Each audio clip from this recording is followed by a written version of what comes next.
छत्तीसगढ़ में एक पत्रकार की निर्मम हत्या जो हुई, मुकेश चंद्राकर जी की, खोजी पत्रकार थे, उनको कांग्रेस परिवार की तरफ से श्रद्धांजलि अर्पित करना चाहता हूं।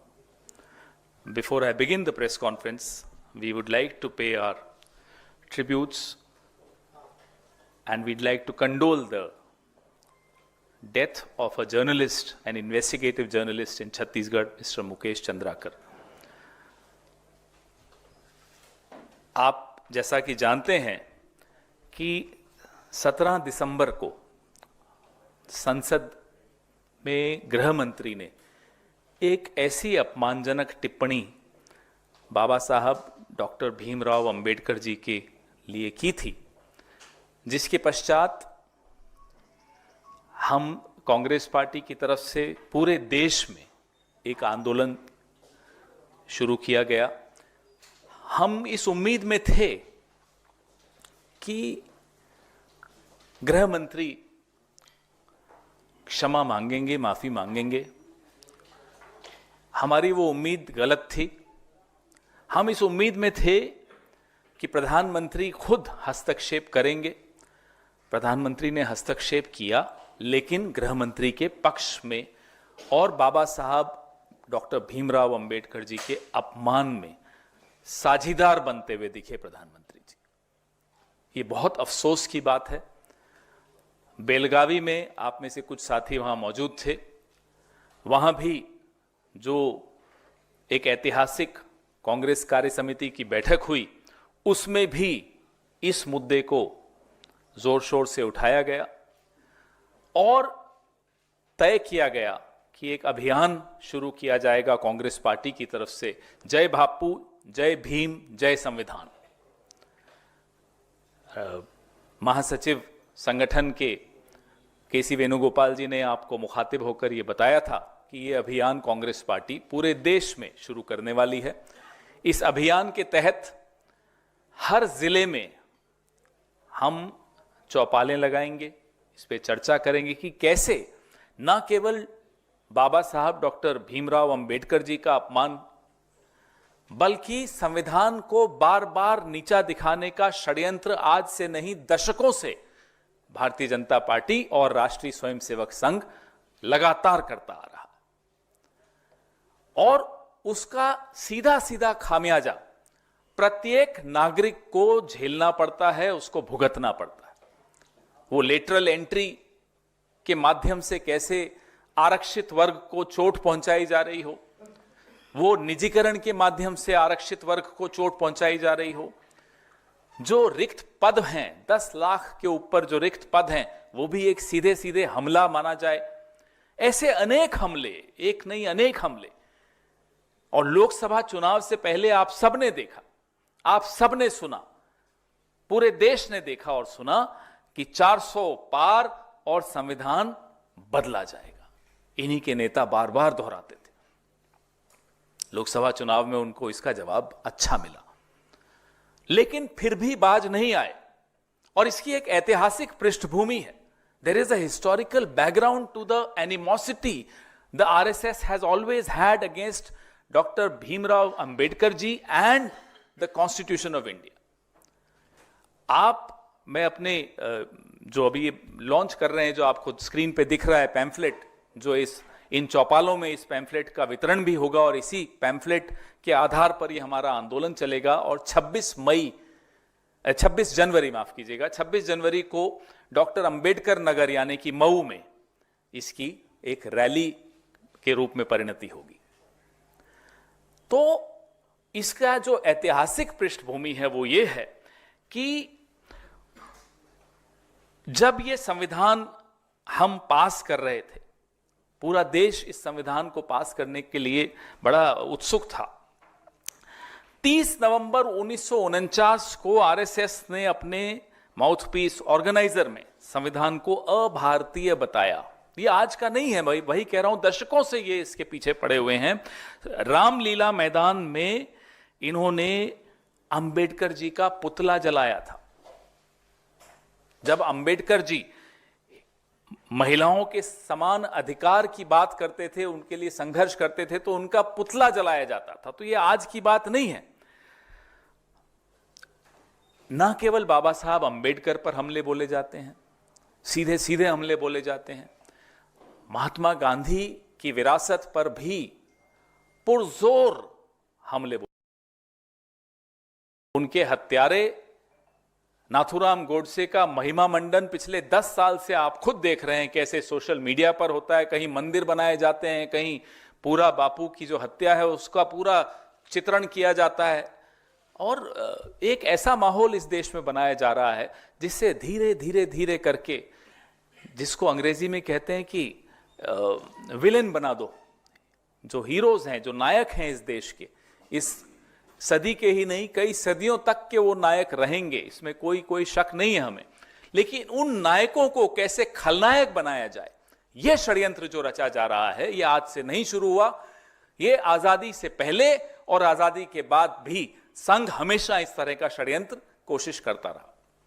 संघ का जो राजनीतिक ब्रांच है, जिसको भाजपा के नाम से आप लोग सब जानते हैं, जब से भाजपा पूर्ण बहुमत में आई तब से ये हमले और बढ़ गए, और इन्हें एक पूरा आत्मविश्वास था कि 2024 के चुनाव में वो पूर्ण बहुमत से भी और आगे चले जाएंगे, 3/4 ले आएंगे, तो संविधान को पूरी तरह से बदल लेंगे। और अगर ये हो जाता तो ना केवल संविधान बदलते, अगर ये हो जाता तो ये कब नोटों के ऊपर से महात्मा गांधी की चित्र गायब हो जाता, किसका चित्र लग जाता, आप कुछ सोच भी नहीं सकते थे। क्या क्या कर लेते, जिसको पूरा विश्व मॉरल कंपस मानता है महात्मा गांधी को, उन महात्मा जी को अपने ही देश में अपनी ही सत्तारूढ़ दल किस तरह से धीरे धीरे हटाना का षड्यंत्र रच रहा है, वो आप सबके सामने है। इसलिए कांग्रेस पार्टी, जो कि अंबेडकर जी और महात्मा जी की विरासत को पूरी जिम्मेदारी से निभाते हुए संजो भी रही है और उस पर चलने का भी प्रयास करती आई है, जब सरकार में हो तब भी और जब विपक्ष में हो तब भी, ये हमारी जिम्मेदारी बनती है कि हम राष्ट्रव्यापी ये अभियान छेड़ें और इस विरासत को ना केवल नई पीढ़ी को याद दिलाएं, स्मरण दिलाएं, लेकिन इस विरासत को पुरजोर तरीके से, अहिंसक तरीके से संजोने के लिए लड़ें। ये उसी सिलसिले में हम ये चौपाल, ये अभियान शुरू कर रहे हैं। और जैसा कि पार्लियामेंट में आपने सुना, प्रियंका जी ने बड़ी अच्छी एक बात कही, संविधान है ये, संघ का विधान नहीं है। तो संविधान के आधार पर ही सरकारें चलेंगी, संविधान के आधार पर ही ये देश चलेगा। आप मुंह में संविधान और बगल में मनुस्मृति लेकर नहीं घूम सकते, या तो संविधान है या मनुस्मृति है। तो ये इनको हम एक्सपोज करेंगे कि किस तरीके से आप ना केवल दलितों और आदिवासियों के साथ अन्याय करते हुए आप सरेआम पकड़े जाते हो, SC/ST एट्रोसिटी जो एक्ट है उसको आप कमजोर करते हुए पाए जाते हो, लेकिन आप संविधान के जो मूल्य हैं, जिसके आधार पर विपक्ष की एक भूमिका है, आप उस पर भी हमला बोलते हो। कैसे आप विपक्ष के नेताओं को गिरफ्तार कर देते हो, उन पर एजेंसीज छोड़ देते हो, कैसे आप संवैधानिक संस्थाओं को कमजोर करने में कोई कसर नहीं छोड़ते। वो चुनाव आयोग हो, वो सेबी हो, वो CAG हो, ऐसे अनेक उदाहरण हम आपको लगातार देते आए हैं कि ये लोग संवैधानिक संस्थाओं के, लोकतांत्रिक संस्थाओं के पूरी तरह से खिलाफ हैं। तो बाबा साहब अंबेडकर को सिर्फ मुंह से अपमान करना एक बात होती है, वो छोटी बात नहीं होती, वो बहुत बड़ी बात है। लेकिन साथ ही साथ बाबा साहब अंबेडकर के जो संविधान हैं और उस संविधान के आधार पर जो बनी हुई संस्थाएं हैं, उन पर भी आप कुठाराघात करते हो, उन पर भी आप हमले बोलते आए हो, तो ये बर्दाश्त नहीं होगा। इसके खिलाफ आंदोलन शुरू हो चुका है। कल GSO साहब ने सर्कुलर एक निकाला था, वो और हम जो ये पैम्फलेट आज आपके सामने में लाया हूं, इसको हम रिलीज कर रहे हैं आज अधिकृत रूप से, ताकि पूरे देश में इस तरह का जो तथ्यात्मक तरीके से ऐतिहासिक पृष्ठभूमि के साथ ये बताया जाए कैसे ये लोग इस देश के 90% आबादी के खिलाफ षड्यंत्र रच रहे हैं। बाबा साहब अंबेडकर का अपमान या उनके खिलाफ षड्यंत्र सिर्फ अंबेडकर जी का अपमान या षड्यंत्र नहीं है, ये इस देश के 90% लोगों के अधिकारों का हनन है, उसका नुकसान है, उस पर चोट है। धन्यवाद। आपके सवाल इसी पर केंद्रित करें पहले तो उचित रहेगा।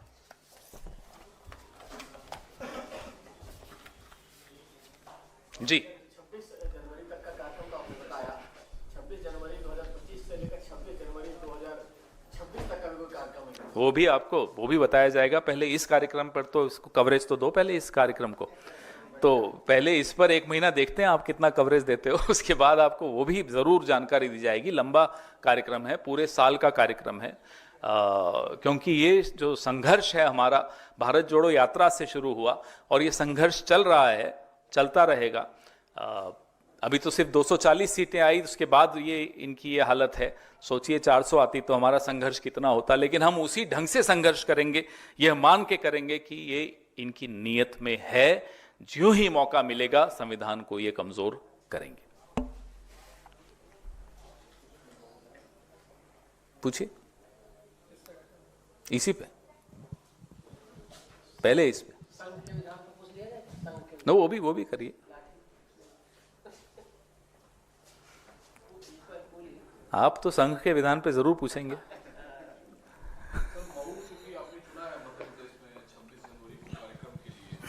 कोई खास वजह? बाबा साहब डॉक्टर भीमराव अंबेडकर की जन्मस्थली है। ये एक पवित्र शहर मानते हैं पूरे विश्व में लोग इसको, क्योंकि बाबा साहब अंबेडकर का जन्म उस शहर में हुआ था। तो जाहिर सी बात है कि हमारे नक्शे पर ये शहर एक बहुत महत्वपूर्ण स्थान रखता है। हमारी विरासत में ये शहर बहुत महत्वपूर्ण स्थान रखता है।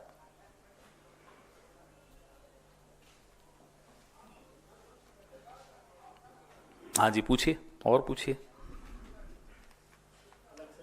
पूछिए। आरएसएस प्रमुख मोहन भागवत ने कहा है कि डंडा चलाने का उद्देश्य झगड़ा नहीं, लेकिन कोई आ जाए तो इलाज करना पड़ता है। उन्होंने स्पष्ट किया कि हम झगड़ा नहीं करते हैं, लेकिन यदि कोई आ जाए तो उसका इलाज करना पड़ता है। वो तो मोदी जी को धमका रहे हैं, अमित शाह को, हमें नहीं मालूम किसको ये कहकर डराए जा रहे हैं। आपस में इनके झगड़े चलते रहते हैं, चलने दीजिए। ये नूरा कुश्ती है, हकीकत है, हमें नहीं मालूम। जिसको डरना है वो भाजपा में वो डरे।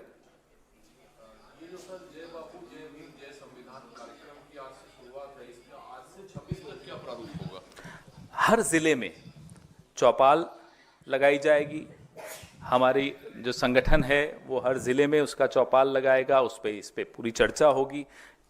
किन बिंदुओं पर चर्चा होगी वो बिंदु इस पैम्फलेट में आपके सामने है, जिसमें मैंने जैसा आपको बताया कि संवैधानिक संस्थाओं पर कैसे हमले हुए, संवैधानिक अधिकारों पर कैसे हमले हो रहे हैं, और फिर उसकी परिणति जो हुई वो डॉक्टर बाबा साहब अंबेडकर पर सीधे सीधे हमला गृह मंत्री ने किया। इसको इंग्लिश में कहते हैं they are trying to push the envelope. ये रोज कुछ नया प्रयास करते हैं कि शायद इसका सामान्यकरण हो जाए।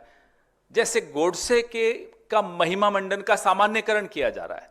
गांधी जी के खिलाफ आग उगलने का आज से 15 साल पहले कोई सोच नहीं सकता था, लेकिन उसको भी नॉर्मलाइज किया जा रहा है। तो धीरे धीरे ये क्या कर रहे हैं कि अंबेडकर जी को, महात्मा जी को, पंडित जवाहरलाल नेहरू को, इन सबको डिमोनाइज कर रहे हैं। अंग्रेजी में फिर एक शब्द इस्तेमाल कर रहा हूं, और उस डिमोनाइजेशन को नॉर्मलाइज कर रहे हैं, उसका सामान्यकरण कर रहे हैं कि ये नॉर्मल जो संवाद होता है उसमें ये बात आ जाए कि गांधी जी ने गलत किया, अंबेडकर जी ने गलत किया, संविधान गलत है। ये सब षड्यंत्र का हिस्सा है। इस षड्यंत्र को हम बेनकाब करने के लिए ये अभियान चला रहे हैं, शुरू कर रहे हैं। जो आपकी एलआई पार्टी है अलग अलग राज्यों में, पार्लियामेंट की तरह क्या वो बाकी पार्टियां भी? कांग्रेस पार्टी का अभियान है।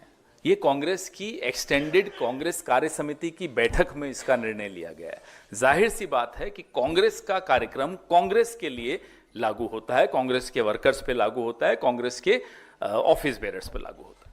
सर, आप कह रहे हैं कि फाउंडिंग फादर्स हैं उनको डिफेंड किया जा रहा है, ह्यूमनाइज किया जा रहा है। क्या नए आइकन्स भी बनाने की कोशिश हो रही है? क्योंकि एक कॉलेज का नाम भी सावरकर के नाम पर रखा गया है, तो क्या नए आइकन्स को भी ये कोशिश भी ये लोग दशकों से कर रहे हैं, लेकिन नायक बनने के लिए कुछ करना भी पड़ता है।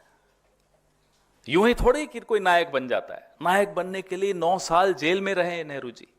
नायक बनने के लिए कितने कितने आमरण अनशन महात्मा गांधी ने किए हैं। अपने वस्त्र, पूरे ऊपर वाले वस्त्र त्याग दिए, एकदम साधारण जिंदगी में आ गए। नायक बनना आसान होता है। डॉक्टर भीमराव अंबेडकर जी ने क्या क्या नहीं सहा, तब जाकर नायक बनते हैं। एक नायक बनना, और वो नायक बनने के लिए नहीं कर रहे थे वो लोग एक जज्बे के साथ इस देश की हालात को सुधारने के लिए काम कर रहे थे और सब कुछ न्यौछावर करने को तैयार थे, सब कुछ त्यागने को तैयार थे, तब जाकर वो नायक बनते हैं। इन नायकों को हटाना आसान है क्या? और नए नायक ऐसे बन जाएंगे, दिन में 5 बार कपड़े बदल के, मेकअप करके कोई नए नायक बन जाएंगे। जैसा मैं आपको बार बार कहता हूं कि जो बौना है वो दूसरों के कद से बड़ा घबराता है, अपना कद बढ़ा नहीं पाता। तभी कहां डॉक्टर भीमराव अंबेडकर, कहां महात्मा गांधी, कहां पंडित जवाहरलाल नेहरू और कहां हमारे ये मेकअप आर्टिस्ट। अब मेकअप आर्टिस्ट को आप आइकॉन बनाना चाहोगे, नायक बनाना चाहोगे, हीरो बनाना चाहोगे, वो 2.5-3 घंटे की पिक्चर में तो हीरो बन जाएगा, लेकिन माफ कीजिएगा, देश का नायक बनना आसान नहीं है। आप 10 साल प्रधानमंत्री रह लो, 11 साल प्रधानमंत्री रह लो, 13 साल रह लो, उससे ज्यादा नहीं बोलूंगा, उतना ही रहेंगे, लेकिन उसका मतलब थोड़ी कि आप नायक बन गए। हां, इतिहास में आपका नाम दर्ज हो गया कि एक ऐसा व्यक्ति आया था, प्रधानमंत्री बना था और उसने अपने 12 साल बर्बाद कर दिए, देश के भी और अपने भी। नहीं, अभी आप परेशान मत हो ना, अभी तो शुरू हुआ हूं। जो ही मैं मोदी जी पर हमला बोलता हूं, ये टॉपिक बदलते हैं।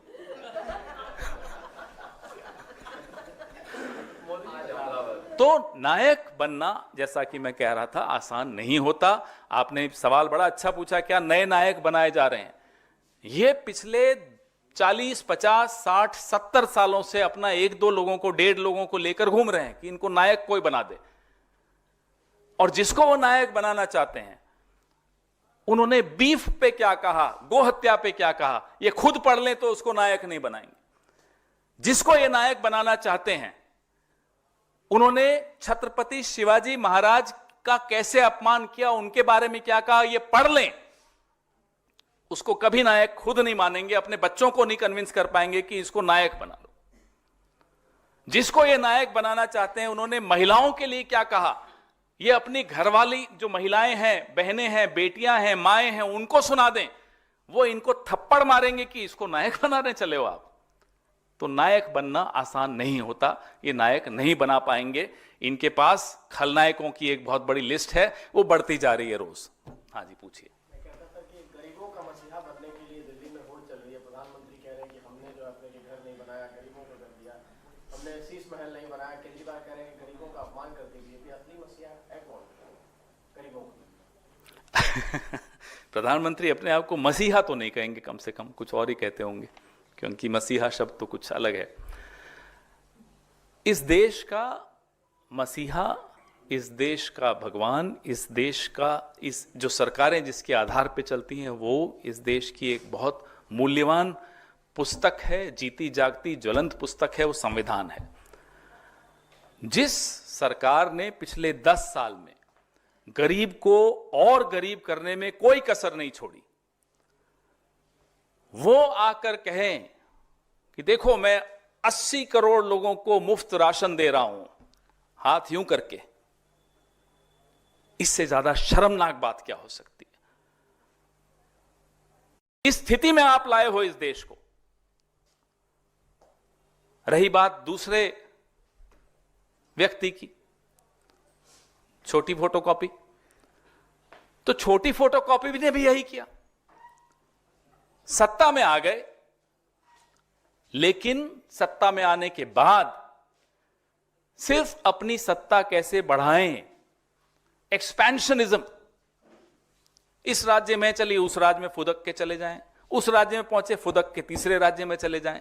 जिस राज्य ने आपको इतना भारी बहुमत दिया, उसके लिए आपने क्या किया? उसके जो अधिकार थे आपकी सरकार के पास या किसी भी चुनी हुई सरकार के पास, वो अधिकार आपने अपने हाथों से खत्म कर दिया।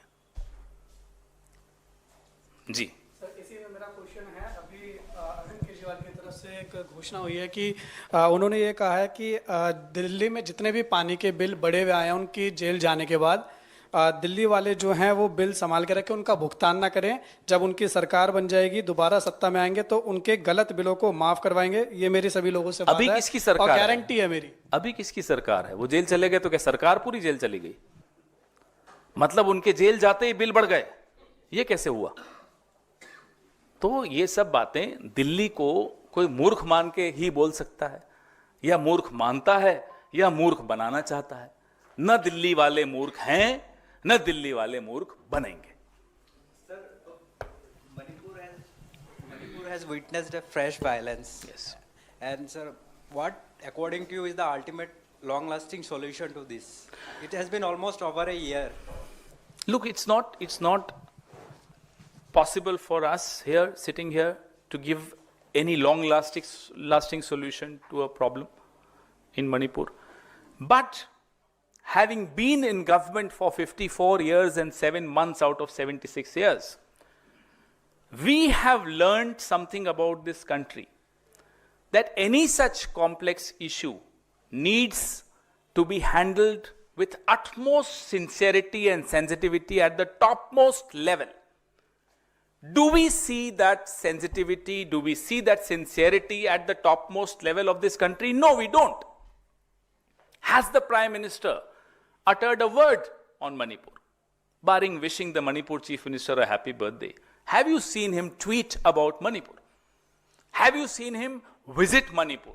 Have you seen him doing some visible interventions in Manipur? You haven't. So if the Prime Minister of the country is more worried about what's happening in Ukraine and not what is happening in Manipur, then you understand where his priorities lie. His priorities are not in calming the frayed nerves of people. His priorities are not trying to mediate and seek a solution. We have seen, this country has seen, a Prime Minister in Mr. Rajiv Gandhi who went out of his way to ensure accords, to ensure that people coexist peacefully. And you compare that era with this era. It's more than a year and a half. The Prime Minister hasn't thought it was proper for him to visit Manipur. Mr. Rahul Gandhi went there twice, thrice. Mr. Kharge went there. Entire Congress party went there in the Bharat Jodo Nyaya Yatra. We started the Bharat Jodo Nyaya Yatra from there. It was a symbolic, very powerful symbolic gesture. The Prime Minister didn't think it was proper. He didn't even go there for elections in the Lok Sabha. Prime minister को लेके भारत सरकार के विदेश मंत्रालय के जो औपचारिक प्रवक्ता है उनकी तरफ से ये स्वीकार किया गया है कि चीन ने घुसपैठ किया है, 2 गांव या 2 जिले कुछ बनाया, वहां पे कुछ बस्तियां बसाई हैं।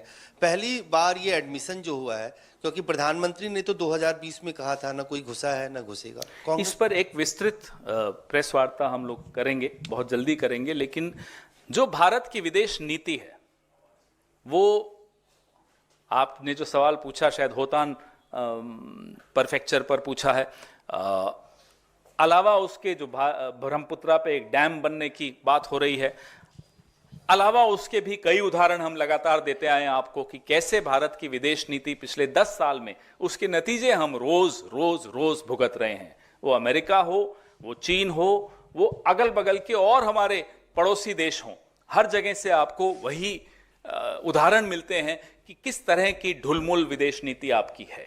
Sir, Prime Minister Narendra Modi $20,000 earrings to US President Joe Biden's gift is the. It's a shocking instance.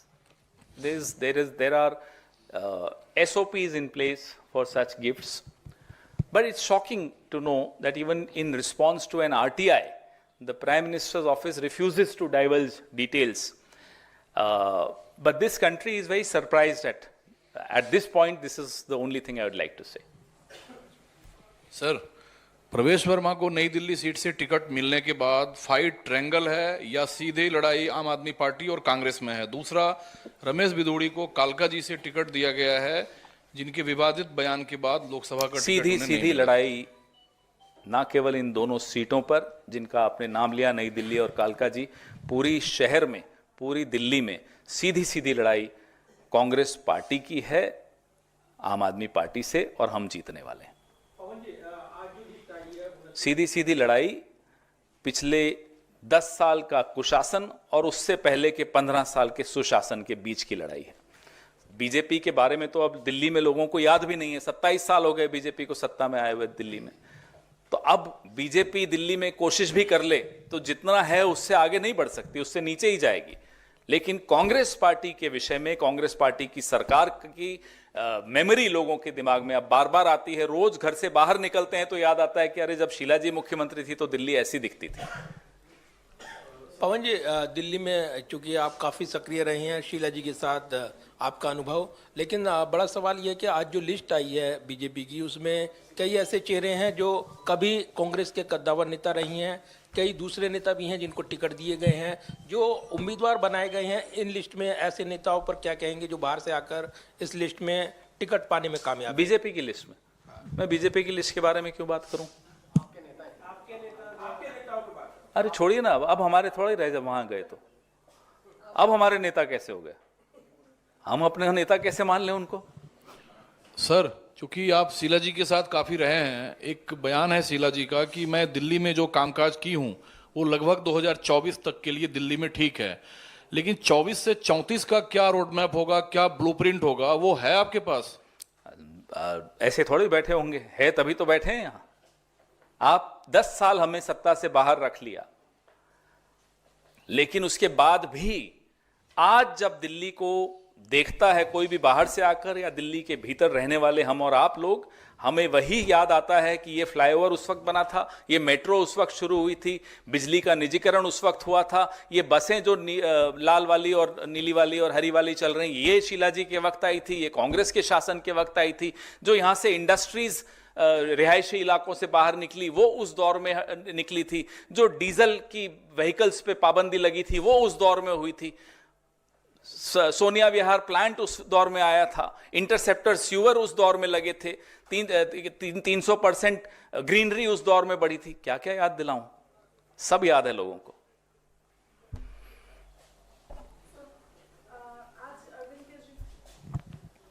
Arvind Kejriwal ने कहा है कि भाजपा और कांग्रेस को मिलकर दिल्ली में चुनाव लड़ना चाहिए और कांग्रेस को जनता के बीच जाना बंद करना चाहिए। क्यों डर गए? समझ में नहीं आई बात। आप जनता के बीच में नहीं जाना चाहते, मतलब क्या और लोग भी ना जाएं? जनता के बीच रहते हैं हम। जाना आना तो आप लोगों का काम है जो भ्रमण करते हैं। हम जनता के बीच में ही रहते हैं, तभी हमें मालूम है कि पिछले 10 साल क्या भुगता है यहां के लोगों ने, और उसका जवाब अब जनता देने को तैयार है।